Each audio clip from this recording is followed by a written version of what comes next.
Hello and welcome to Retro Reviews, my channel where I review my favorite retro video games of all time, as well as some of my favorite modern releases I have recently finished. Today I want to review one of my favorite games of all time, and one that really got me into gaming for the rest of my life, really. So when I was little, I had older siblings growing up, so they always had the video games. They always had the Nintendo, the Super Nintendo, tons of games for me to play. I was very fortunate to have great siblings that wanted me to play with them and helped me to learn how to play video games. And I was really, really excited one Christmas when I got my very own Nintendo 64. This was my first foray into 3D gaming, and I was really, really excited about one specific title that came with the console and made use of the expansion pack for the RAM. And that game is Donkey Kong 64. Now, first and foremost, Donkey Kong 64 is one of those games I see that gets a lot of flack on the internet for no real good reason, in my opinion. I see lots of videos dunking on it, like what went wrong with Donkey Kong 64, why it's so bloated and terrible. And I'd like to kind of get that out of the way, clear the air a little bit, and tell you why the criticisms really aren't all that bad. In fact, I would say that most of them are really a non-issue and that they're just overblown because of one specific thing, and that is the Guinness Book of World Records for most collectibles in a video game. So that is the big crux here that I want to dismantle. But I also want to talk about my favorite things about Donkey Kong 64 and what makes it so revolutionary for its time and why it's really one of the Nintendo 64's best video games, period. So first and foremost, I will address the criticisms here. So in Donkey Kong 64, as I mentioned previously, there is a Guinness Book of World Record for most collectibles in a video game, and it's still held by that title, with 3,821 collectibles to find. Now that's just for completion's sake too. This includes regular bananas, banana medals that are tied to the bananas. So as you get the bananas, you get banana medals. Goes hand in hand. You have banana fairies to find. There are 4 in the overworld and 2 in each individual world. You also have a blueprint for each Kong in every world. You also have a battle crown in each world. These are not specific to any particular character. You just get 1 per level. You also have a collectible Nintendo and Rareware coin that are achieved for completing the Donkey Kong minigame, as well as a little space minigame with Cranky Kong throughout later into the game. You also have golden bananas for each Kong, 5 per Kong per world, including the overworld. So that amounts to quite a few collectibles. And then also the ones that don't count toward completion are the banana coins, which are essentially currency for each Kong. They have different colored coins that correlate to each Kong. Yellow ones go to Donkey Kong, red ones go to Diddy, so on and so forth. And these are used to purchase new abilities and upgrades and buy your weapons and your instrument, stuff like that. So this is well over 4,000 collectibles at this point, which is quite a bit. No game has even come close to topping that. I believe the second highest one is Banjo-Kazooie, also a Rareware game, which came out, I believe, a year or 2 before Donkey Kong 64 did. So that's a lot of collectibles, and most people will point at the collectibles being the issue. But very, very first and foremost on this video, collectibles come super quickly. Now, I went for full completion on this game. I've fully completed Donkey Kong 64 about 8 or 9 times at this point, I believe. And it just doesn't take that long. Collectibles are easy to come by. If you have even a little bit of a game plan, you can get through almost the entirety of the collectibles for each character the second you go into the world. You can go in, look around for 15 minutes or so, and you should be able to mop up pretty much everything you have to get, assuming you have the right abilities and everything. This game is a bit of a Metroidvania in the sense that you unlock abilities later on as you go to each different worlds. And you have to kind of retroactively go back and unlock new paths and areas in the previous worlds. This actually doesn't happen very often. After the 3rd world or so, I found, you pretty much just have what you need going forward. You don't need to go back very much at all. So once you unlock all the Kongs, you can backtrack a bit and then just breeze through the rest of the game getting all the collectibles. Bananas come really easily. They're on the ground, pretty visible in plain sight. They usually lead you to a golden banana opportunity or to banana coins or to just another collectible. Collectibles lead to more collectibles. They pick up really, really quickly. Now, the reason I say it doesn't really matter, these collectibles are so numerous, is because it doesn't take very long to get them. I spent about 13 hours fully completing this game, somewhere between 13 and 14. That's not very long. A lot of single player games, especially in the modern era, go much further than that in just their main campaign, just doing the storyline. I want to say BioShock, when I first completed it way back in the day, probably took me 12 to 14 hours. 13 to 14 hours is not a big ask for full completion. Now here's the real crux. You don't actually need to get full completion to beat this video game. To get everything that you want out of this game, to beat every boss, to beat every world, to get the final fight against King K. Rool, you only need 1,810 collectibles. That's it.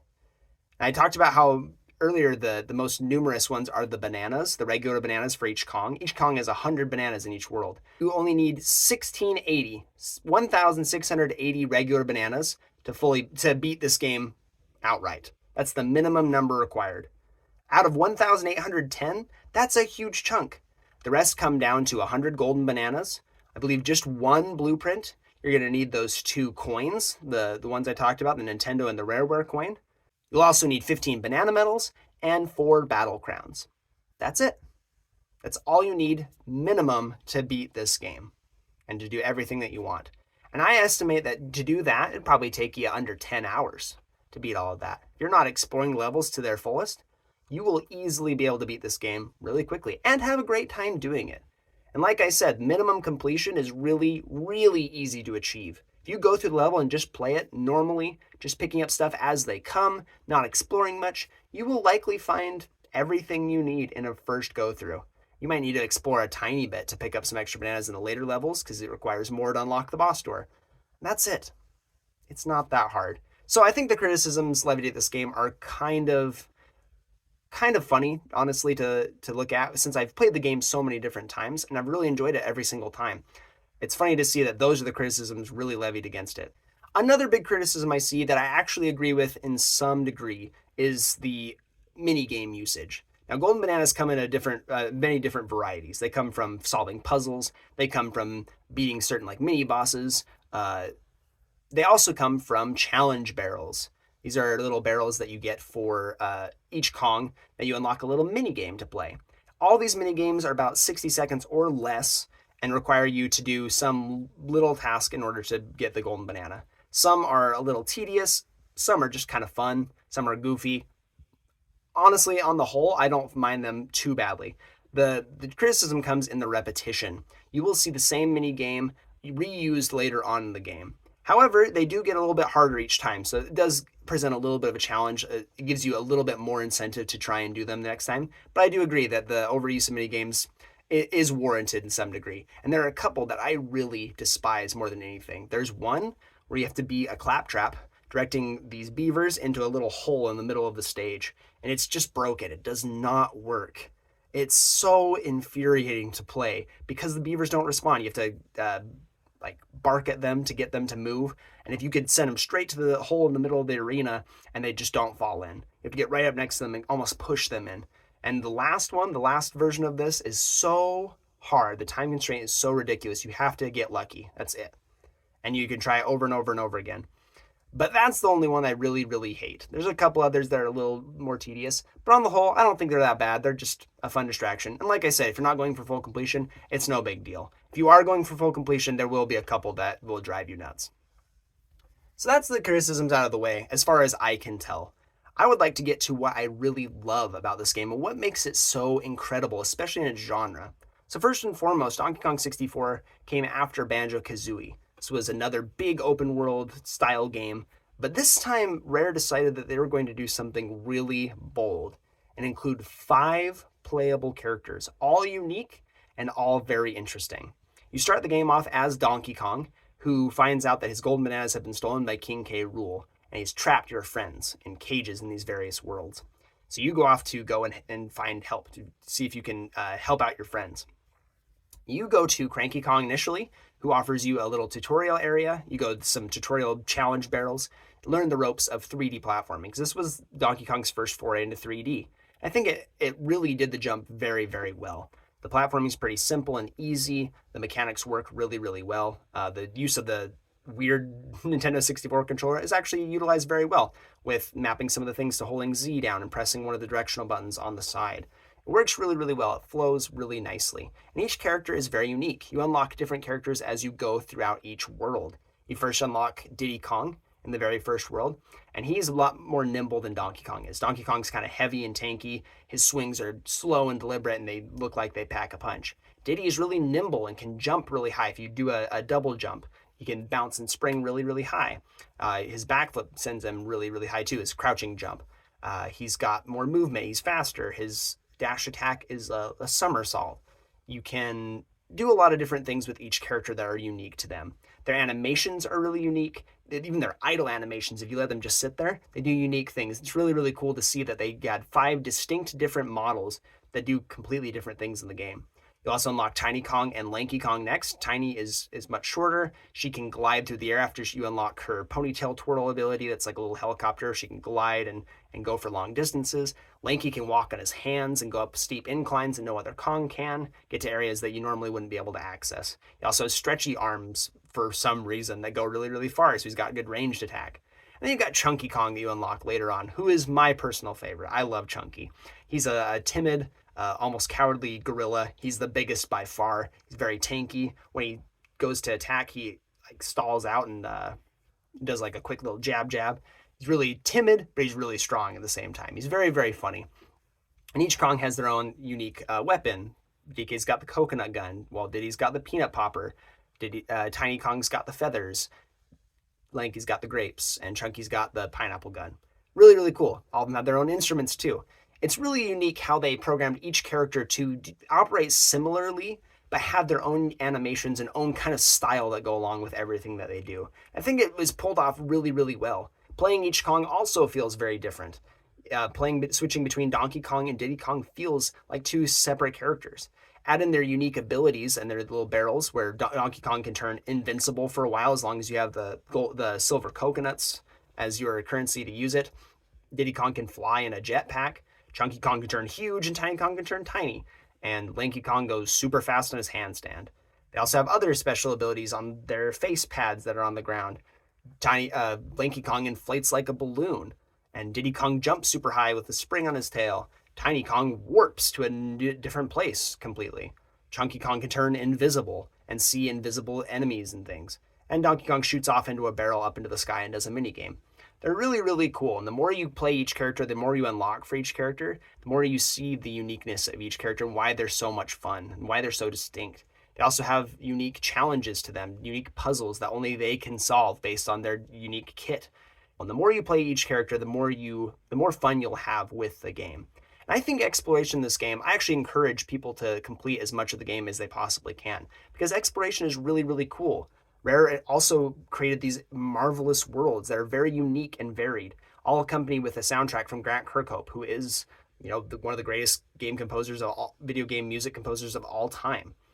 And this is no exception to this. In fact, I think Donkey Kong 64 has one of the best video game soundtracks, period. I hear it as backing tracks for people's videos all the time. And each area is very unique. The first area is very jungly, kind of like Donkey Kong Country. Feels very Donkey Kong Country. Second area is an Aztec area. Very, very different. Sand everywhere. You've got a really cool soundtrack backing you. You've got another one that's a forest full of mushrooms, mushroom houses, mushroom wells, mushroom everything. Very, very different. You have one that my personal favorite is the toy area. Feels like one area is a big toy box. You've got mechanical wind-up enemies. I think every area is unique and distinct. You also have a creepy castle area that's really, really fun. It feels kind of dreary and scary. You have unique enemies for each area as well. You have the standard fare. You've got claptraps. You've got the beavers. You've got these guys that throw orange bombs at you, and you've got the big beefy gremlins that drop the blueprints for each Kong. Then you've got unique stuff. You have bats in the scary area. You have water enemies in the water world. Oh, and there is a water world in this area. Honestly, it's not too bad. A lot of it is on land. Some of it you do have to explore underwater. Some of it's a little tedious. But I think it's actually a pretty passable water level, all things considered, especially in a 3D platforming game. I think they do a pretty good job with it overall. Each area is really unique and distinct, and they all have a cool boss as well. Some bosses are reused, but they're reused pretty well for the most part when they are reintroduced. They have a different mechanic, or they have a different character fighting them. Donkey Kong, the very first boss, is an armored armadillo, which is really funny. He shoots fireballs and bombs at you. You have Diddy Kong fighting a giant dragonfly that shoots fire at you after you squish its little baby. Tiny Kong fights easily the most horrific boss ever in the toy area with creepy clown Jack in the Box. Lanky Kong gets shafted the most. He has a boat area in the water world where he fights this giant pufferfish, and it doesn't make use of Lanky's stretchy arm power at all. It's just him in a boat, and you're doing a little mini game trying to drive through these little DK stars and bringing up these electric poles that shock the thing. It's a unique fight, but it doesn't utilize Lanky's unique strengths, which is disappointing. Chunky Kong fights the dragonfly again, but gets to turn huge and fight it one-on-one, actually a fist fight with it. These boss fights are really interesting and reflect the area that you've been going through. In the castle area, for instance, you come to a fully enclosed arena with these Kremlins making this cardboard cutout of King K. Rool that pops up over one of the walls. You have access to all 5 Kongs. You can jump in a cannon to shoot at the King K. Rool that's going to be popping up. It'll pop up in one of 4 directions. If you shoot at the wrong time, or if you shoot at one that's a projection, not the actual one, you fall over the side of the building and you don't get that Kong back. So you have 5 chances to get it right. Very unique fight. It's something that I haven't really seen in another video game. All these fights are fun. They make use of your character for the most part, besides Lanky. And they introduce some kind of unique mechanic to them. The final fight with King K. Rool is really the creme de la creme of this video game. Once you've done the minimum requirements, you've gotten the 2 coins, you are able to fight King K. Rool. After you beat all the 8 bosses, you unlock a big cage off to the side of King K. Rool's island that you've been trying to help this Kremlin that has been trapped by King K. Rool, who didn't want to help King K. Rool conquer the Kong Island. He's trapped in this cage. As you unlock more and more of his cage, the little locks in his cage, by using the boss keys, he gets really excited and jumps around and dances, breaking open new spots, new areas to access the new worlds in each area. Once you unlock all the keys, he finally gets out, and he is enormous. It's so funny because the cave that he's in is tiny compared to King K. Rool's castle. But once he gets out of the cave, he's suddenly bigger than the castle. It's really quite comical. King K. Rool gets in his ship to fly around and do his own thing trying to attack Kong Island. And the Kremlin you release knocks him out of the air, and he goes and crashes down. And you find his crashed ship, and you go inside, and it's a big arena, a boxing arena. And King K. Rool comes out in the funniest garb ever. He's got the boxing shorts, the boxing gloves. He's cheering to the crowd, which is all his own minions. And it's very, very funny. You come in, the crowd boos you, and you start off by doing a multi-phase fight, a 5-phase fight where each Kong uses their unique strengths to fight King K. Rool. The first phase of the fight, you fight as Donkey Kong, who has to use barrels to shoot himself at King K. Rool like he does earlier in the game. You have to distract him, you have to get him to try and attack you, and then once you get a barrel appear, you jump in that, and when he taunts to the crowd, you shoot him and you knock him out. The Kremlins always save him at the very last minute, so they're able to ring the bell, move on to the next round. Next round, you play as Diddy Kong, who, when you get the opportunity, can jump into a barrel to get your jetpack, and you fly up and you shoot down the lights that fall on King K. Rool's head while he chucks his boxing gloves at you. It's very, very, very fun. It's actually kind of intense. It's a little bit of a thing because he has so much range and he has a lot of tracking abilities. So you have to be pretty quick with what you do. Once you get the final light to fall on his head, he falls over. Again, they ring the bell and you move on to the next round. Next round, they're not able to get the light off of his head. So you fight as Lanky Kong, who is trying to distract King K. Rool to run after him. But before you do that, you find these little barrels, but only are accessible after you throw your big stretchy arms out of the ring to these buttons out by the crowd. You hit those, a barrel pops up that contains a giant banana peel. You throw it into a spot, it breaks open, and then you try and bait King K. Rool with your instrument to running after you, slipping on the banana peel, hurting him. After a few tries, he falls over, and go on to the next round. Next round, they're finally able to get the light fixture off of King K. Rool's head so he can see again, and Tiny fights him. Now this time, once you get the access to the barrel, you shrink down when King K. Rool gets tired, and you run into a big hole in his shoe, and you have to fight his toes. It's absolutely hilarious. You have to memorize the patterns and see the tells on each toe to dodge them when they try and smash down. Once one of them lifts up, you shoot it with your feather gun, and then you leave. You keep doing it over and over, rinse and repeat until he finally falls over. Then the final round, he plays Chunky Kong, who has to fight an invisible King K. Rool and then duel with him as he gets giant. So early on in the game, he starts going from rope to rope, trying to knock you over, and then he goes really fast and turns invisible. So you have to find the pad in the middle, turn invisible yourself to see where he's going, and then you need to grow huge to try and do a giant punch at him as he charges after you using different patterns. Once you hit the final knockout blow, you knock him into the stands. He's really upset, tries to charge after you, and then the ending cutscene triggers with Candy Kong distracting King K. Rool and Chunky Kong shooting a big boot that knocks King K. Rool way out, flinging him out of the arena, and you get the end credit scene. Donkey Kong 64 is just so much fun. It has incredible world design, some of the best music in video game history, period. A really ambitious mechanic with 5 playable characters that works really well. Really great environmental puzzles, great, good mini games for the most part, but great world design to explore so you don't mind playing the mini games at the end of the day.